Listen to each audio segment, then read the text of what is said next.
Para o senhor, o que foi a sedição de Juazeiro? Foi um movimento político e foi um movimento místico.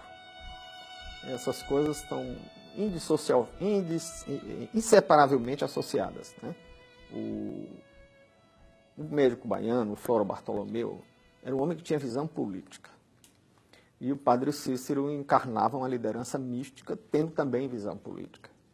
O padre Cícero me parece ter sido influenciado por um outro padre, que tinha também um ativismo social e político muito grande no Nordeste, que foi o padre Biapina.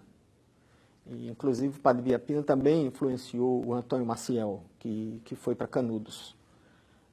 Então, o padre Cícero tinha esse lado do ativismo social, herdado do padre Biapina, que era ainda um remanescente das ideias revolucionárias do Recife, do Seminário do Recife e da Faculdade de Direito do Recife. Inclusive, o Ibiapina foi também um dos inspiradores, na época que ele se ordenou padre, houve a Revolução na região da Borborema, Pernambuco, Paraíba, um movimento que passou para a história com o nome de Ronco da Abelha, a chamada Revolução do Ronco da Abelha. E o padre Cícero era herdeiro dessas tradições, mas ele tinha aprendido a lição da tragédia que tinham sido esses movimentos. E foi mais esperto, ele procurou se conciliar sempre com as forças políticas dominantes. Então ele se dava muito bem com os Accioli, que tinham o Estado na mão, e mais tarde, através do Floro Bartolomeu, ele vai se entender com o grande articulador político daquele período, que foi um senador do Rio Grande do Sul, Pinheiro Machado. E no governo do Marechal Hermes da Fonseca, havia uma intervenção aberta em vários estados. Houve intervenção no Amazonas, em Pernambuco, na Bahia, e na Paraíba, em Alagoas e no Ceará. Aquele movimento, de certa forma, também foi uma intervenção do governo federal. Professor, quais as explicações para o fracasso da política das salvações? Era uma tentativa de passar o Brasil a limpo, era um movimento, de certo modo, salvacionista, né? Porque o governo do Marechal Hermes foi o momento em que as tradições militares que haviam proclamado a República, havia o movimento dos jovens florianistas, que mais tarde ganhou uma feição mais radical e recebeu o nome de movimento jacobino, em referência aos jacobinos da Revolução Francesa. Se a gente lê, por exemplo, a correspondência dos militares que estavam em Canudos, eles escreviam ao comandante e eles diziam cidadão comandante. O cidadão major escrevendo ao cidadão general. Aquela linguagem típica da Revolução Francesa. E eles tinham aquela ideia ingênua que vai se prolongar no tenentismo, de que o problema do Brasil era a corrupção, era gente decente ou gente corrupta e que se poderia consertar o Brasil pela força. Então resolveram fazer as intervenções dos estados, que seriam uma salvação nacional, derrubar a oligarquia e tal. E como toda tentativa de corrigir pela força os desvios de formação de uma sociedade, fracassou. Até porque isso engendra novos desvios, novas ingerências, novas arbitrariedades e novas oportunidades de corrupção. Professor, explique os acordos feitos para dar posse a Franco Rabelo no governo cearense. O Accioli tinha perdido o contato com Pinheiro Machado, né? E quando houve a insurreição em Fortaleza, em 1912, ele ficou largado às traças. O governo federal não o apoiou e caiu por isso. Não seria um levante popular em Fortaleza que ia derrubar um governador se a guarnição federal tivesse apoiado o governador. Ou se o governo federal tivesse deslocado tropa para cá, o que não aconteceu. Então ele caiu por falta de... O isolamento em política é fatal, né? Eu acompanhei o Arnaldo Santos numa pesquisa que ele fez sobre o impeachment do Collor, e conversando com o Collor uma vez, ele disse: não, eu caí porque me isolei e o isolamento é fatal em política. Agora o Lugo no Paraguai caiu porque se isolou também. E os Accioli se isolaram e caíram. E aí o coronel Franco Rabelo, que foi quem o sucedeu, não porque fosse doutor em matemática e respeitado como um homem inteligente, não morava nem aqui. Ele veio para cá porque ele era genro do Dantas Barreto, né? Genro do Queiroz, do Clarindo de Queiroz. E teve o apoio do ministro da Guerra, Dantas Barreto, que era ligado, era amigo pessoal do sogro dele, do Clarindo de Queiroz. Então era uma coisa muito pessoal. Ele não tinha base no Estado, não tinha laços mais profundos com as estruturas familiares que dominavam o Ceará no coronelismo do interior na época, nem tinha laços econômicos.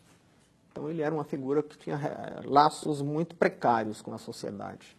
O Accioli, o importante é que o Accioli, quando viu a situação aqui insustentável, foi para o Rio de Janeiro. E lá restabeleceu contatos com o Pinheiro Machado, com as forças da República, né, da capital da República. Enquanto isso, o Franco Rabelo ficou aqui isolado. Então, esse isolamento do Franco Rabelo foi fatal. Agora, quem estava isolado era o Franco Rabelo. Quem estava articulando apoios no Rio de Janeiro era o Accioli. E o Flora Bartolomeu chega no Rio de Janeiro nesse momento. E aí estabelece contatos com o Pinheiro Machado. O Pinheiro Machado resolvia tudo e o que ele não resolvia ganhava a fama de resolver. Era uma espécie de Golbery daquele momento. Como houve uma fase em que o Golbery levava a culpa de tudo que acontecia nesse país, inclusive ele morreu por isso, né?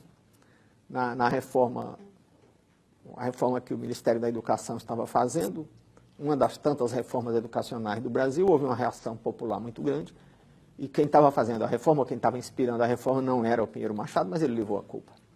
E terminou sendo assassinado por isso. Professor, qual a análise que o senhor faz sobre as divisões dos rabelistas? Tinham, até porque não havia organização partidária propriamente, né? Os partidos eram ajuntamentos, talvez mais ainda do que hoje, mas ainda hoje tem um resíduo disso.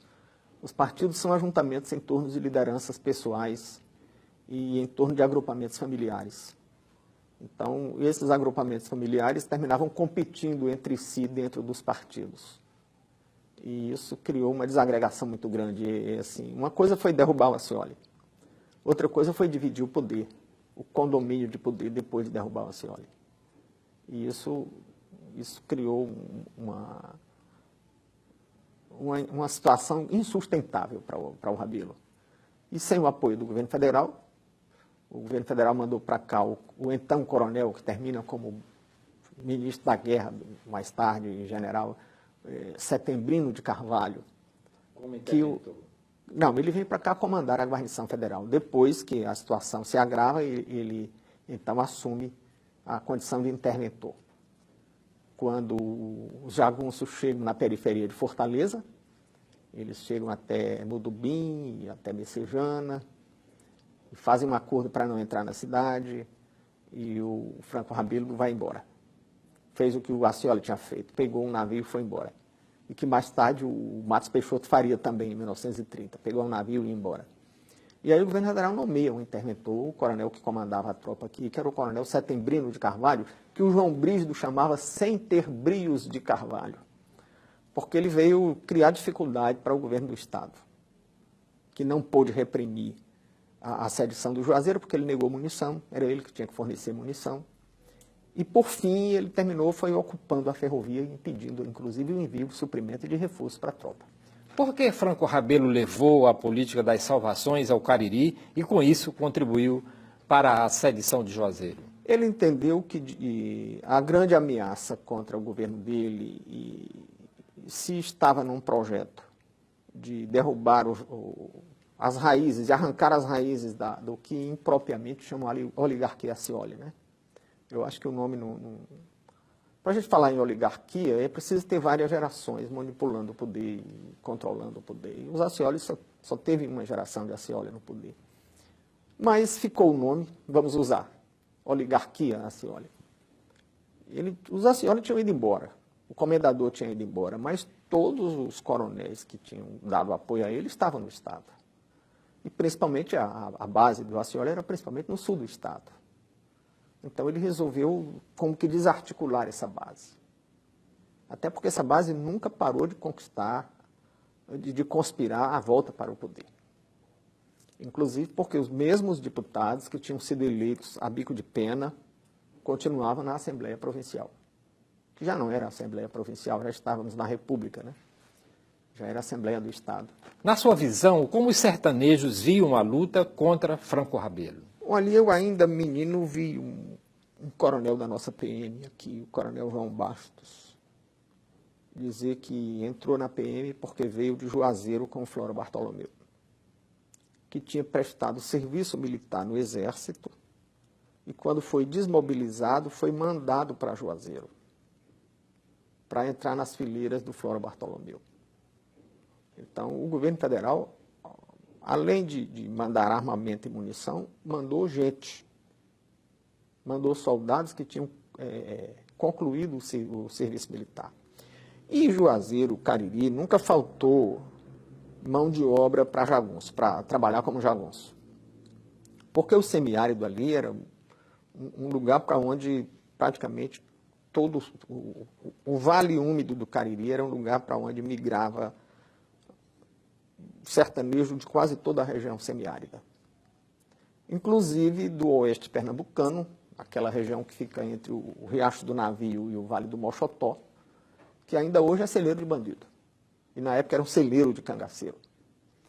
E dali, naquela seca, eles migravam para o Cariri ou facilmente iam arranjar emprego de assalariado como jagunço nos coronéis do Cariri.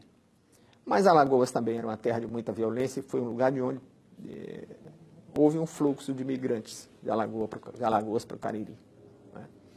O oeste pernambucano, uma parte da Paraíba e aquela região do Médio Jaguaribe, no Ceará, essa região constitui uma mancha no mapa que, se você superpuser aos limites da chamada Guerra dos Bárbaros, que os historiadores geralmente referem como uma guerra entre colonizadores e índios, é a mesma região.